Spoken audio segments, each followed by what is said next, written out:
Ya pemirsa, dalam beberapa hari terakhir ini pelayanan publik di lebih dari 200 instansi pemerintah terganggu dan masih dalam tahap pemulihan.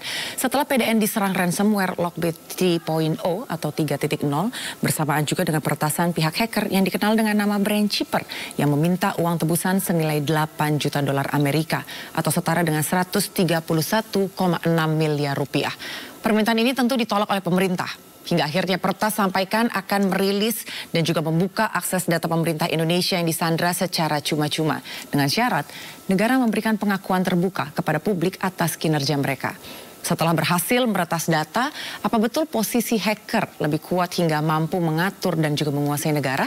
Untuk membahas lebih dalam, pemirsa sudah bergabung bersama kami malam ini anggota Komisi 1 DPR RI Dev Laksono, serta pakar keamanan siber Alphonse Tanujaya, tenaga ahli utama kantor staf Presiden Johannes Joko. Selamat malam Bapak-Bapak.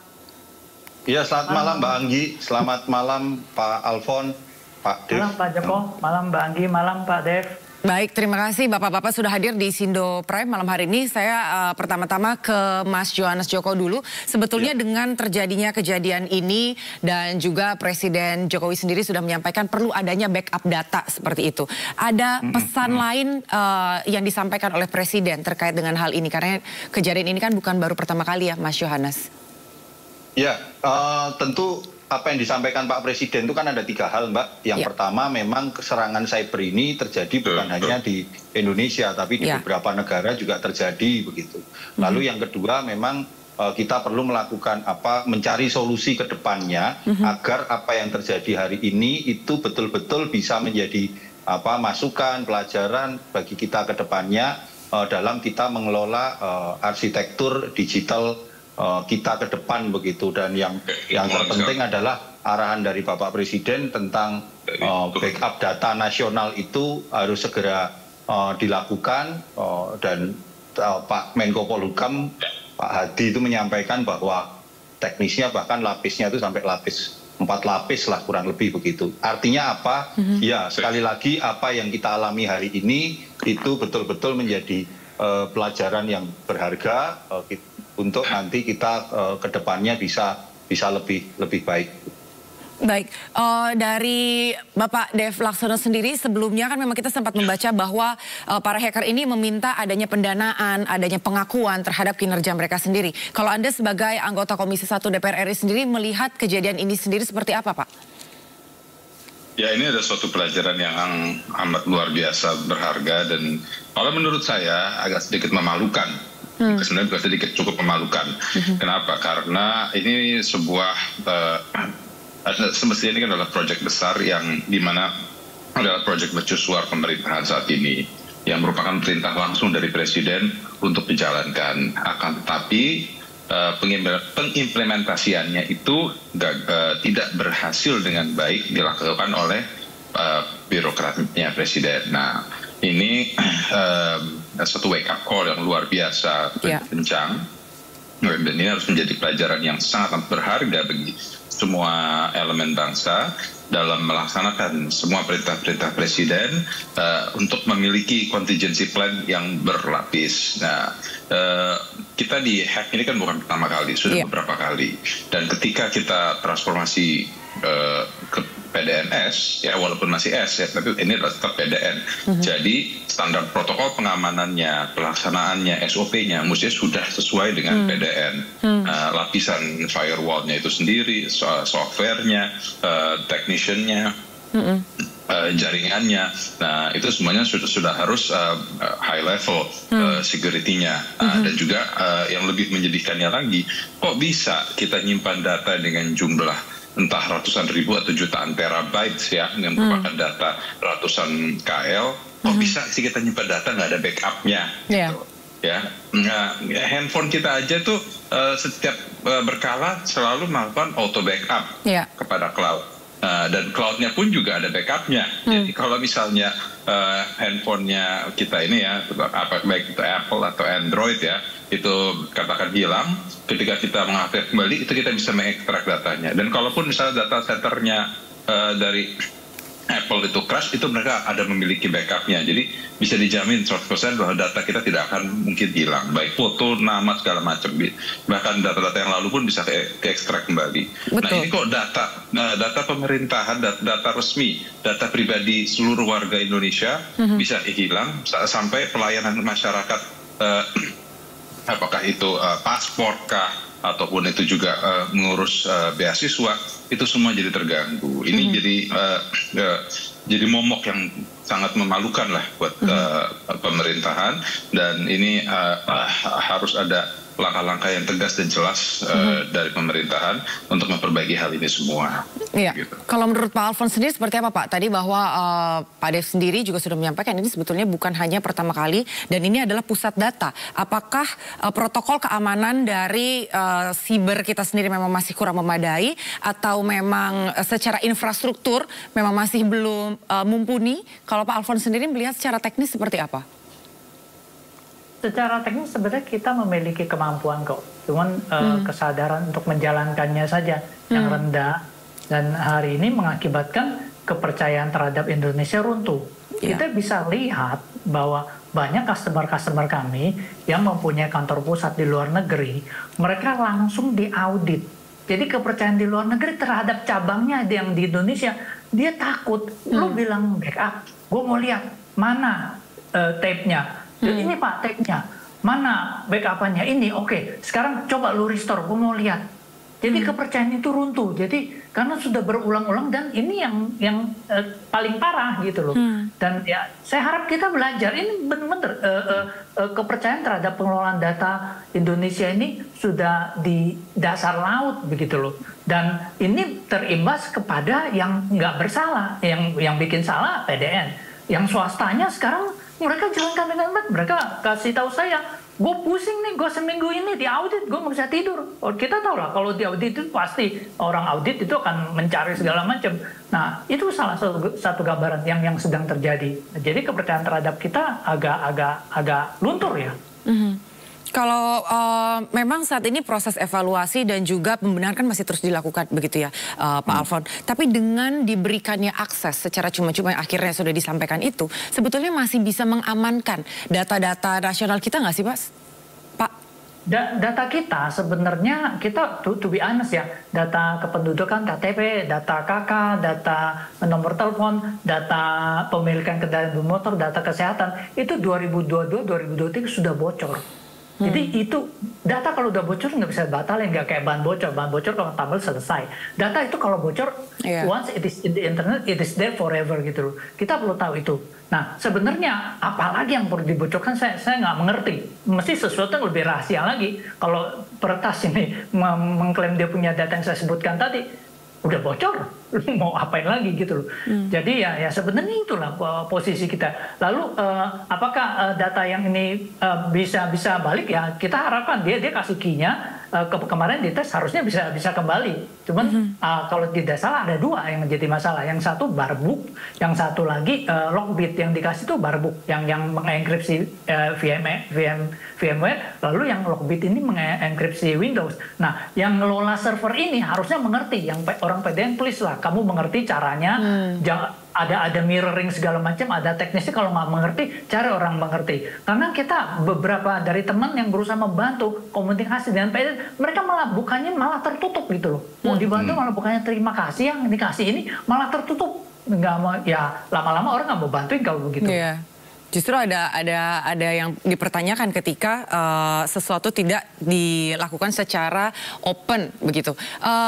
Mas Johannes sendiri, karena Mas Johannes punya agenda lain juga setelah ini, apakah ada evaluasi terhadap kementerian terkait Mas Johannes yang diketahui dari teman-teman di KSP sendiri terkait dengan persoalan yang cukup mengganggu dari kejadian ini?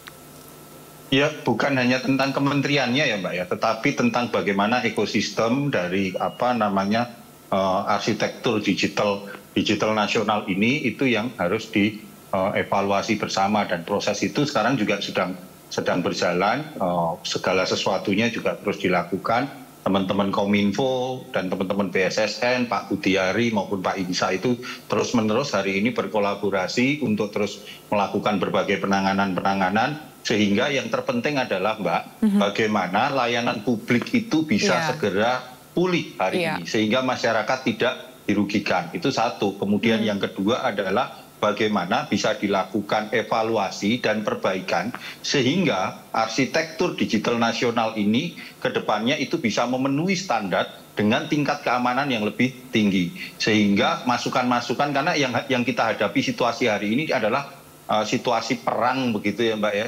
Yang dirugikan itu bukan hanya pemerintah, tetapi masyarakat, bangsa dan negara. Artinya dalam situasi hari ini kita stop lah untuk saling menyalahkan, tetapi mencari solusi-solusi terbaik seperti yang disampaikan oleh Pak Presiden kemarin, sehingga situasi ini bisa kembali pulih. Dan memang kalau informasi-informasi yang lebih lanjut berkembang seperti apa, nanti mungkin teman-teman Kominfo yang lebih bisa mengupdate perkembangan positif apa yang bisa disampaikan begitu. Iya, dan Mas Dev, saya juga sepakat dengan Mas Yohanes tadi. Memang beberapa hari terakhir ini kan cukup ramai begitu ya di media, apalagi ketika pihak hacker sendiri berani untuk meminta tebusan kepada negara, kemudian ada embel-embel membutuhkan pengakuan dan lain sebagainya, sehingga muncul asumsi apakah setelah meretas data ini justru posisi hacker ini lebih kuat sehingga bisa mengatur-ngatur negara atau menguasai negara. Mas Dev punya tanggapan? Gini, kalau dikatakan mereka itu bisa mengatur negara sih enggak, karena kan yang mereka pegang itu kan adalah data. Ya memang data itu adalah cukup memiliki dampak yang besar karena bisa mempengaruhi segala macam hal. Nah sekarang itu yang penting dan yang utama adalah bagaimana kita bisa mengamankan data-data tersebut, memastikan pelayanan itu bisa dipulihkan kembali, sehingga kita kembali memiliki kedaulatan dan otoritas terhadap dunia cyber kita. Nah, Kominfo dan juga BSSN hari ini juga tadi kita sudah mengunjungi DPR, mengunjungi beberapa pusat pelayanan mereka, kantor di BSSN. Kita melihat bagaimana mereka memperbaiki sistemnya. Itu sudah ada progresnya dan juga sudah melakukan tindakan-tindakan tahapan-tahapan untuk lebih pengamanan lebih baik lagi. Ya, cuman yang kita cukup kecewakannya, dan ini kan ya tadi seperti saya katakan, ini kan bukan pertama kali. Data berulang kali dijual di dark web, ya itu sudah bocor. Kalau sudah bocor memang sudah tidak bisa diapa-apain, sudah ada tersebar di mana-mana. Nah, tapi kan kalau di hack ini kan bukan pertama kali, dulunya kan juga pernah kan kejadian Bjorka. Nah, sekarang kejadian lagi Brain Cyber menghack kita dan bahkan melumpuhkan beberapa pelayanan publik. Nah, dan kalau dari komunikasinya yang terkemuka di media sosial ataupun di media umum, itu jelas mereka menggunakan bahasa Indonesia. Jadi sepertinya ini adalah dari internal, dari dalam negeri, dari orang Indonesia. Nah, Pak Semi selaku Dirjen Atika, dia dengan berbesar hati mengambil tanggung jawab dengan mundur dari posisinya sebagai bentuk tanggung jawabnya. Itu adalah tanggung jawab moral beliau.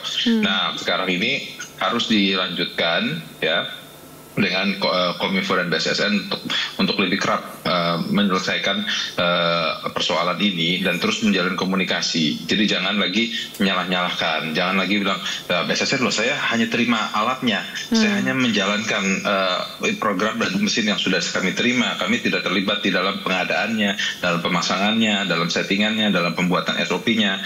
Terus begitu berbalik lagi nanti Kominfo bilang loh ya kami sudah menyiapkan tinggal dijalankan. Nah, akhirnya saling tuduh-tuduhan karena itu yang sempat terjadi sebelumnya.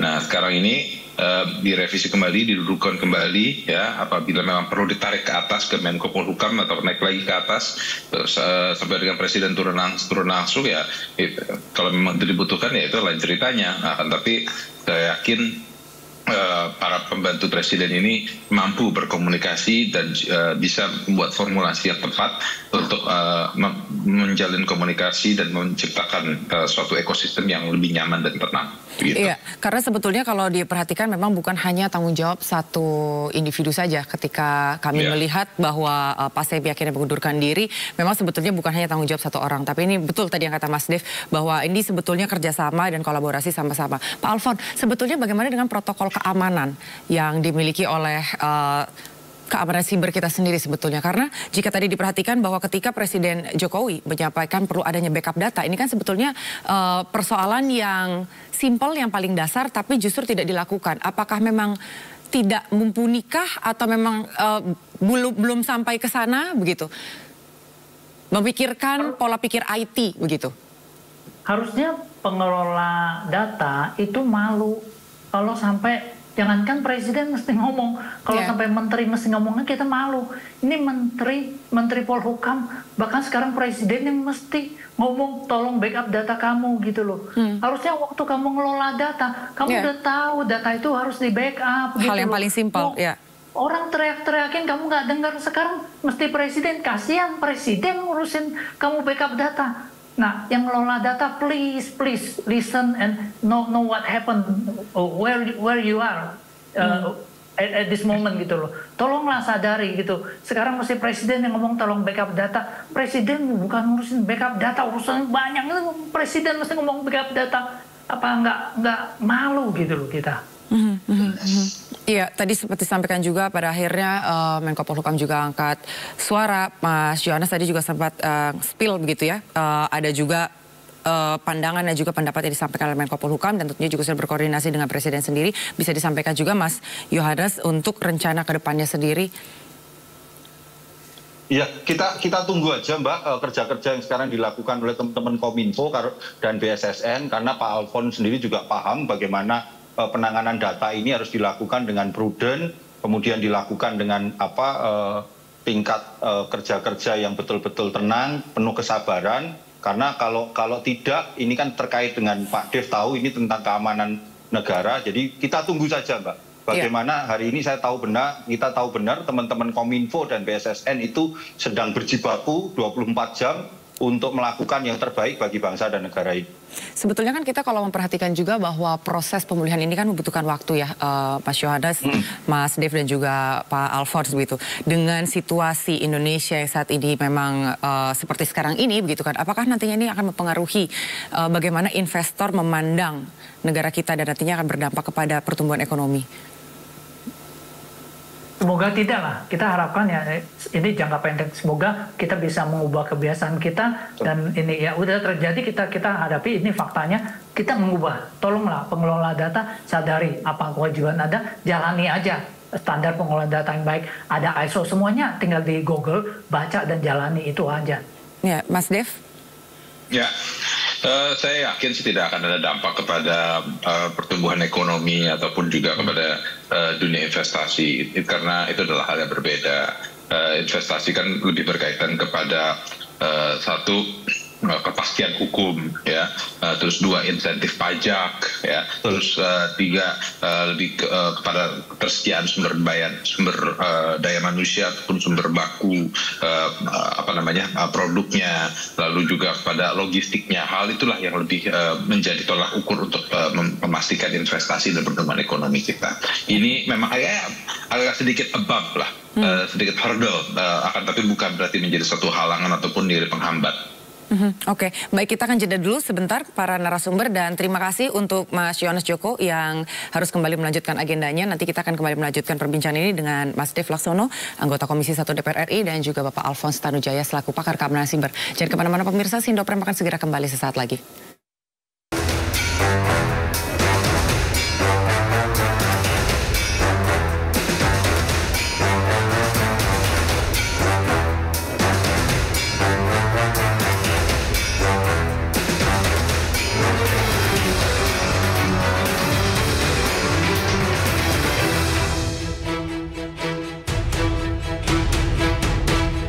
Serangan terhadap Pusat Data Nasional Sementara atau PDNS2 membuat sejumlah layanan publik terganggu. Ratusan instansi pemerintah terkena dampaknya karena data terenkripsi atau terkunci.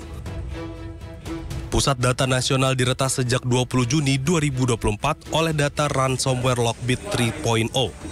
Total 239 instansi termasuk kementerian atau lembaga, pemerintah provinsi, kabupaten, dan kota terdampak peretasan ini. Sementara itu, penyerang sistem PDNS meminta tebusan untuk mengembalikan data yang diambil. Nominal uang tebusan yang diminta pun bernilai fantastis, yaitu 8 juta dolar atau 131 miliar rupiah.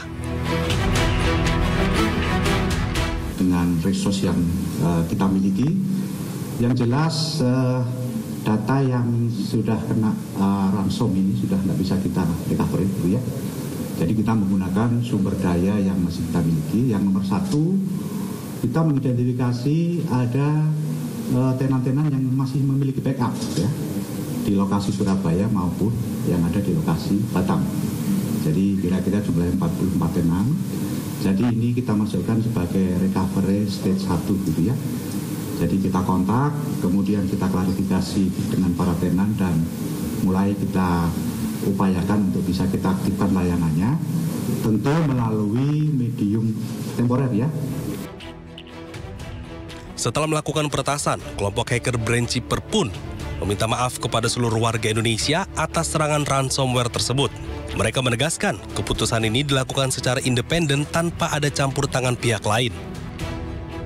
Selain meminta maaf, kelompok ini juga berjanji akan membuka enkripsi PDNS 2 secara gratis pada hari Rabu. Brainchipper berharap dengan serangan ini, pemerintah sadar akan perlunya meningkatkan keamanan cyber mereka. Tim Liputan iNews melaporkan. Ya baik pemirsa, kembali melanjutkan dialog kami masih bersama dengan narasumber di Sindo Prime saat ini, Dev Laksono, anggota Komisi 1 DPR RI, dan juga Alphonse Tanujaya, pakar keamanan siber. Mas Dev, terlebih dahulu bahwa tadi berkali-kali kita dengar negara harus segera memperbaiki sistem keamanan cybernya sendiri, pendataan dan segala macamnya. Kami juga sempat mendapatkan informasi bahwa sebetulnya anggaran yang dilontarkan untuk PDN ini sendiri kan bukan anggaran yang kecil begitu ya Mas Dev. Dan ketika ini pada akhirnya kembali bisa diretas kembali begitu. Apa yang disampaikan dari BSSN ketika berkomunikasi dengan teman-teman Komisi 1 DPR? Ya, dari BSSN menyampaikan tentang apa yang mereka sudah kerjakan, apa yang mereka sudah perbuat. Cuman kan yang kita menjadi pertanyaan buat kita semua, kenapa ini kerap terjadi? Kenapa kebocoran? Kenapa hackingan? Dan ini berulang kali menunjukkan bahwa SOP yang mereka bangun, sistem yang mereka bangun itu masih sangat lemah, dan ini yang membutuhkan bukan hanya perhatian saja, tapi juga membutuhkan reformasi secara menyeluruh, baik dari sistemnya itu sendiri, techniciannya itu sendiri, lalu melakukan berbagai verifikasi ulang lagi akan link-link masuk kebocoran itu dari mana saja, apakah ada komunikasi dengan internal kah, atau memang sistemnya memang tidak didesain untuk kuat.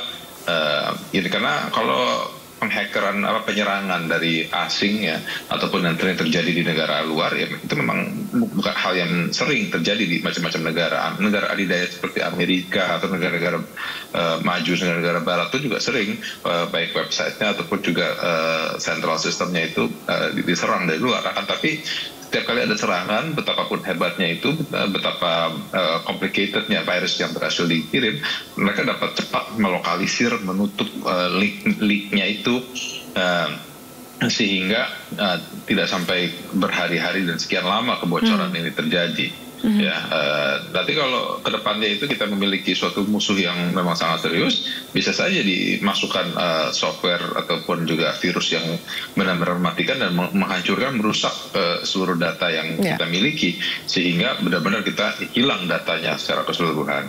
Nah, itu kan bukan hanya mengganggu lagi, tapi bisa merusak nama baik dan wibawa pemerintah dan juga pelayanan kepada masyarakat. Gitu. Ya, yang terakhir dari Pak Alphonse sendiri, bahwa sebetulnya key encryption yang kita miliki ini sebetulnya berarti harus diperkuat sehingga apapun bentuk yang masuk nantinya tidak bisa membobol semua bentuk data. Kalau tadi dari penjelasan Mas Dev sendiri, tapi ini kan membutuhkan waktu, Pak Alphonse. Ini kan satu proses ya, proses mengamankan data. Jadi saya sarannya simpel aja begini, kita banyak orang yang bisa, oke? Pemerintah carilah industri yang sekarang bisa diandalkan. Apa itu? Industri perbankan. Jadi cari, kalau memang pengen orang pemerintah, cari industri, bank pemerintah, bank mandiri, ya kan, atau mau swasta, BCA, itu dua saya sarankan. silakan dipelajari, belajar kepada mereka. Mereka tiap hari diserang, mereka punya data center yang bagus, punya data yang berharga, dan berhasil tidak diserang. Jadi kalau mau belajar, itu salah satu saran saya. Kalau saya berikan perincian banyak sekali, panjang sekali gitu loh. Kira-kira begitu aja. Di Indonesia nggak kurang orang pintar, banyak orang pintar. Mau nggak kamu belajar, mau nggak kamu berubah, itu aja sih. Mau nggak belajar dan mau nggak memperhatikan hal-hal yang kecil, sebatas backup data aja tadi sempat miss begitu. Baik, terima kasih sekali untuk waktu dan juga untuk penjelasannya Mas Dev Laksono selaku anggota Komisi 1 DPR RI dan juga Pak Alphonse Tanujaya, pakar keamanan siber, dan tadi juga dari KSP Johannes Joko yang telah hadir malam hari ini. Baik, selamat malam semuanya.